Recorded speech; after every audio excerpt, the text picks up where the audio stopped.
Question number 183 Shrimati Raksha Khadse. Can I? Question number 183. Yes minister सभा उत्तर पटल पर।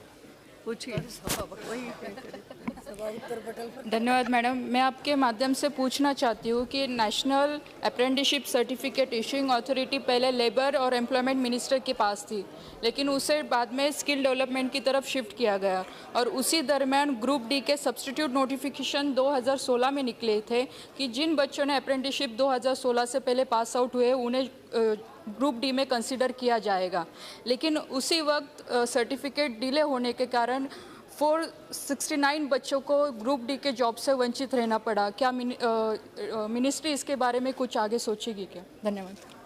महोदया, इन्होंने जो सवाल उठा, ये पूरे सदन को इस सवाल का उत्तर मैं देना चाहूँगा। दो प्रकार की परीक्षाएं भारत की सरकार डीजीटी के माध्यम से करती है।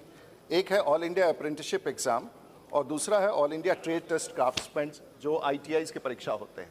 आपका सवाल ऑल इंडिया अप्रेंटिसशिप एग्ज़ाम का है। महोदया, एक ऐसी व्यवस्था पिछले 50 वर्ष से चल रही थी जो हम लोगों ने अपने मंत्रालय में इसकी समीक्षा की और जो बच्चे जिनके बारे में आपने चर्चा किया है वो उसके पूरे तौर से विक्टिम रहे हैं, इसमें कोई दो मत नहीं है।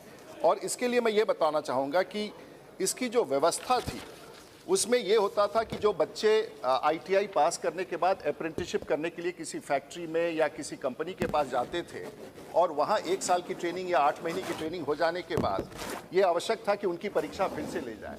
और जो परीक्षा का अभी तक सिस्टम था कि पहले हमारी DGT यहाँ से उनको कहती थी कि बच्चों की संख्या बता दो। जब एक बार बच्चों की संख्या बता देते थे तो फिर हम उनको उतनी संख्या में क्वेश्चन पेपर्स भेज देते थे। फिर वो राज्य सरकार फिर क्वेश्चन पेपर दे करके परीक्षा करा करके उसकी अपनी एंट्री करके उसको पास या फेल करते थे।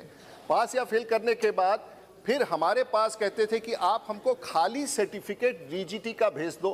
फिर वो सर्टिफिकेट DGT का राज्य सरकार को जाता था और फिर राज्य सरकार उसमें भरते थे।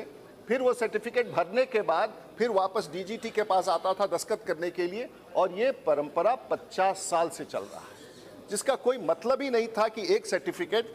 और आपके ही नहीं, पूरे अभी गुजरात में, महाराष्ट्र में, अब महाराष्ट्र में आपने जो सवाल उठाया कि इन बच्चों को सर्टिफिकेट क्यों नहीं हुआ, अब ये नाम भरने का कोई टेंडर था और वो टेंडर अभी तक फाइनल नहीं हुआ, जिसके कारण सर्टिफिकेट पर नाम लिखने का टेंडर रुके रहने के कारण इन लाखों बच्चों का अभी तक नहीं हुआ। तो ये एक ऐसी स्थिति थी जो 50 वर्ष से सामान्य रूप से चल रहा था। जब आपने ये विषय को उठाया तो इसका पूरा मैंने अध्ययन किया, और उतना ही नहीं, कई राज्यों में, गुजरात में, महाराष्ट्र में कई हजारों बच्चों का सर्टिफिकेट 2014 से पड़ा हुआ है। तो हमने पहला अब तय कर लिया है कि ये पूरा ऑनलाइन होगा। इस बार जिसको भी परीक्षा में दाखिल होना है अप्रेंटिसशिप का, ऑनलाइन जो हमारा MIS पोर्टल है उस पर आएगा, हम यहीं से परीक्षा करेंगे, OMR शीट भेजेंगे, उसका परीक्षा होगा और ऑनलाइन डिक्लेयर करेंगे। सवाल उठता है इन बच्चों का, जिन 2 लाख 2.5 लाख बच्चे जिनका 3-4 साल से सर्टिफिकेट नहीं इशू हुआ है, ये काम कठिन है, लेकिन अब यहाँ से हम लोगों ने तय किया और आज सुबह ही हमने तय किया है कि अब यहाँ से सर्टिफिकेट भरने के लिए नहीं भेजेंगे। ये 2-2.5 लाख जो बच्चे हैं, इनका सर्टिफिकेट जो पास कर गए हैं, राज्यों से उसकी सूची मंगा करके यहीं भरवा करके यहीं सर्टिफिकेट इशू करके उन बच्चों को भिजवा देंगे। और आने वाले दिनों में मैं आश्वस्त करता हूं कि किसी ने भी, मैंने भी थोड़ा देर से देखा, किसी ने सोचा ही नहीं था कि ऐसे भी परीक्षा इस देश में होता है जहां सर्टिफिकेट 4 बार दिल्ली और अहमदाबाद, दिल्ली और मुंबई, दिल्ली और भोपाल जाता है, दस्तखत होता आता है, नाम जाता है। ये पूरी व्यवस्था ऐसी थी, इसको हम लोगों ने बदलने का प्रयास किया है। और माननीय सदस्यों को बताना चाहूँगा कि कुछ दिनों के बाद आप पर बहुत प्रेशर आएगा ITIs के बारे में।